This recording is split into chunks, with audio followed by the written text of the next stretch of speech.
Lo he escuchado muchas veces. Yo empatizo mucho. Si alguien llora, yo lloro. Yo siempre comprendo a los demás.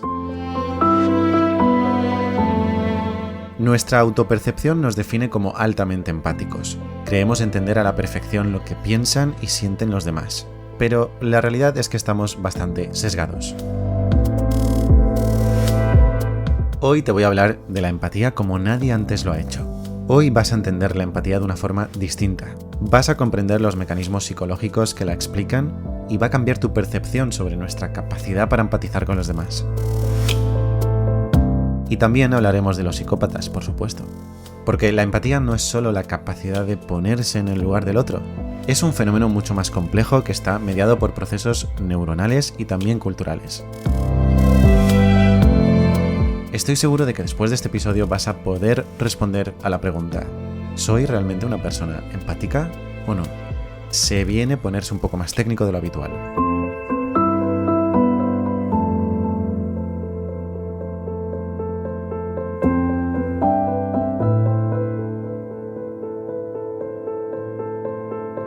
Pues no lo eres. No eres tan empático como crees.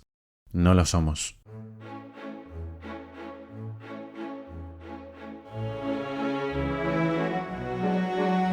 A ver, no puedes ser empático todo el rato, ni con todo el mundo, ni en cualquier circunstancia. Así que más que hablar de la empatía como un rasgo de nuestra personalidad, a mí me gusta más hablar de la capacidad para empatizar, que sí es más fácil de identificar o cuantificar y también de categorizar. Por ejemplo, podemos decir que somos más empáticos con nuestros seres queridos que con el resto, o cuando estamos enamorados que cuando no lo estamos, o por ejemplo podemos serlo más en el trabajo que en casa. Pero, ¿qué es eso de la empatía? Ya te he adelantado que no se trata de esa cosa tan manida de ponerse en el lugar del otro, y también te he dicho que es un fenómeno más complejo de lo que parece, porque no solo hay un tipo de empatía, hay varios, y no somos igual de empáticos en uno u otro formato. Ahora lo vas a entender.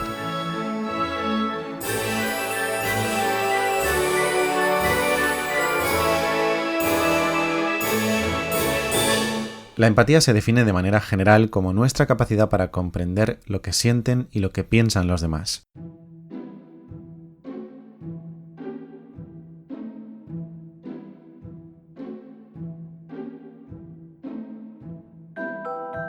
También para comprender las experiencias emocionales ajenas, y no siempre consiste en sentir lo que los demás sienten. Hay personas que cuando hablan de la empatía la reducen a una mera resonancia emocional, de la que te hablaré enseguida, pero como te he dicho es algo mucho más elaborado.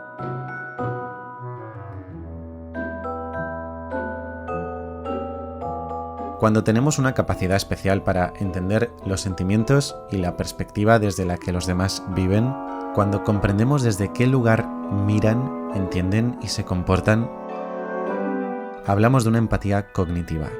Esta es quizá la más complicada de desarrollar. Estamos tan llenitos de sesgos que nos resulta muy complicado comprender que el resto es el resultado de su historia de aprendizaje y de su bagaje emocional, y que todas sus experiencias y aseveraciones son producto de ello. Esta empatía es distinta de nuestra capacidad para responder adecuadamente a las emociones de los demás y ofrecer consuelo o apoyo emocional en situaciones de necesidad. Hablamos de empatía afectiva, que es más común, mucho más común. Está de algún modo vinculada a la anterior porque es difícil saber acompañar emocionalmente a alguien si no puedes entender lo que está sintiendo. Pero igualmente son dones distintos. Está más ligada a la empatía compasiva, que no es más que la motivación para ayudar a los demás aliviando su sufrimiento.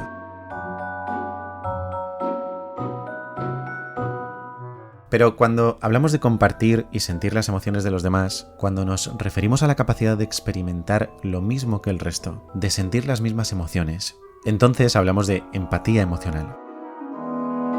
Es quizá la más interesante y, como te he comentado antes, la que muchos entienden como la definición original de empatía. No es una comprensión intelectual de la situación emocional del otro, va más allá, es casi como magia. Como una especie de sincronización emocional. Los estados emocionales de dos personas se vuelven muy similares. Como cuando te contagian un bostezo, pues lo mismo pero con las emociones. A esto es a lo que llamamos resonancia emocional, el fenómeno por el que podemos llegar a sentir la misma respuesta emocional o similar que otra persona. ¿Lo has experimentado alguna vez? ¿Has llegado a sentir el dolor que sentía el otro? ¿Has llorado solo por ver llorar a alguien? ¿Has experimentado la misma ansiedad que sentía la protagonista de esa película de terror? ¿O la misma pena que el padre de ese niño desaparecido que has visto en los informativos?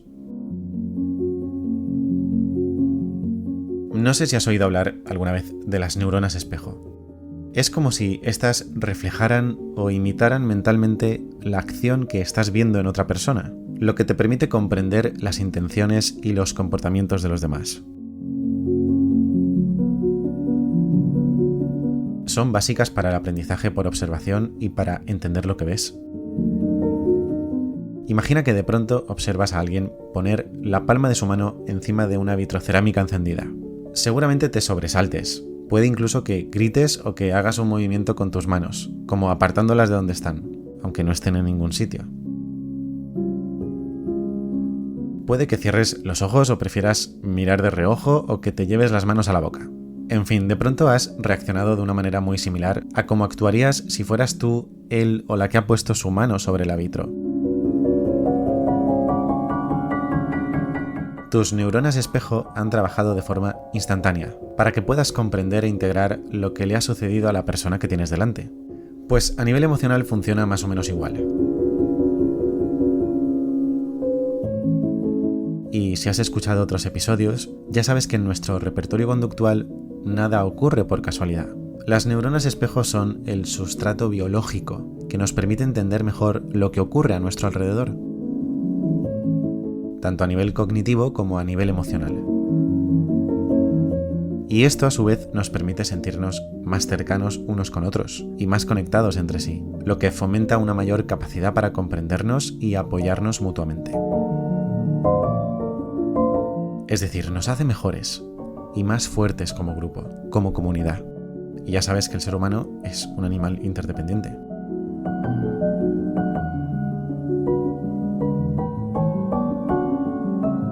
Pero la empatía no solo depende de nuestras neuronas, ni mucho menos. No seamos biologicistas, que ya sabes que no lo soporto. En 2017, un grupo de investigadores estudió la empatía en diferentes culturas y encontró que la empatía emocional, de la que estábamos hablando hace un rato, estaba más presente en culturas colectivistas, donde se da prioridad a los valores grupales y a la interdependencia social. Y la empatía cognitiva, la del principio, se encontraba más en culturas individualistas, donde se enfatiza la independencia y la autodeterminación.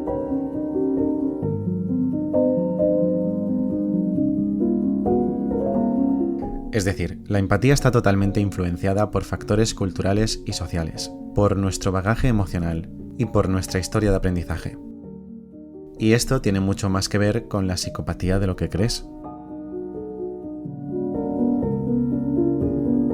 Seguramente has oído hablar alguna vez de que los psicópatas son personas que principalmente no han desarrollado la capacidad para empatizar.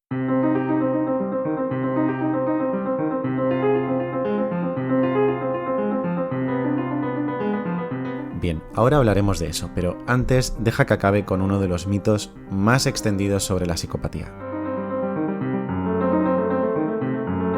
No es un trastorno de personalidad.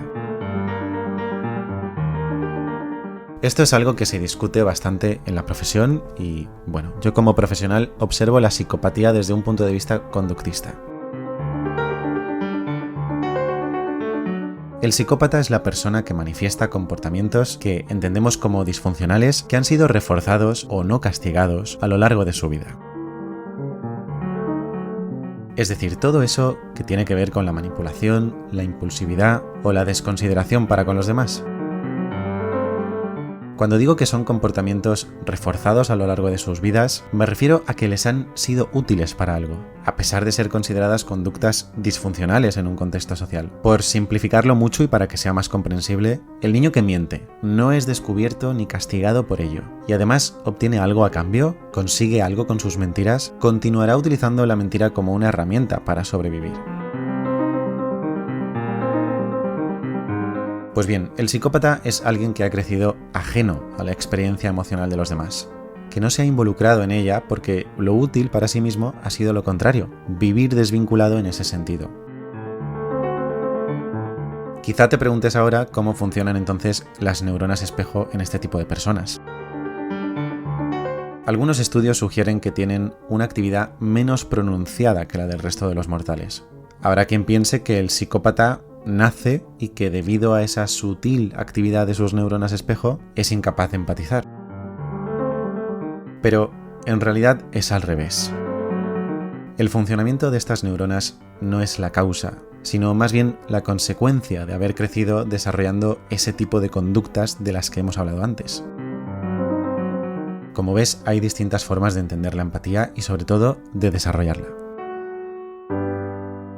Cuando hablo en consulta sobre este tema, me gusta decir que la empatía no es más que una ausencia de juicio.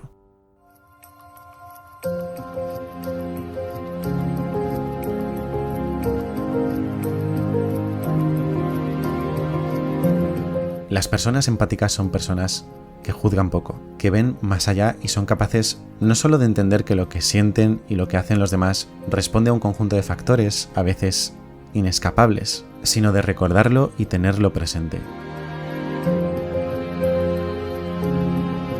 A veces no se trata tanto de comprender las motivaciones de los demás, sino solo de saber que éstas existen. Y ojo, la ausencia de juicio no implica la ausencia de responsabilidad.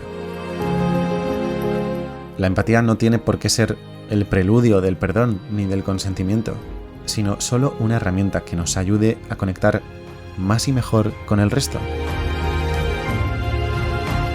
A forjar relaciones más sanas y más fortalecidas.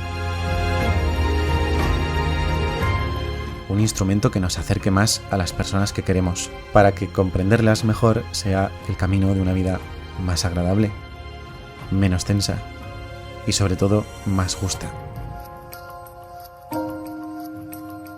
Así que dime, ¿eres realmente una persona empática o no?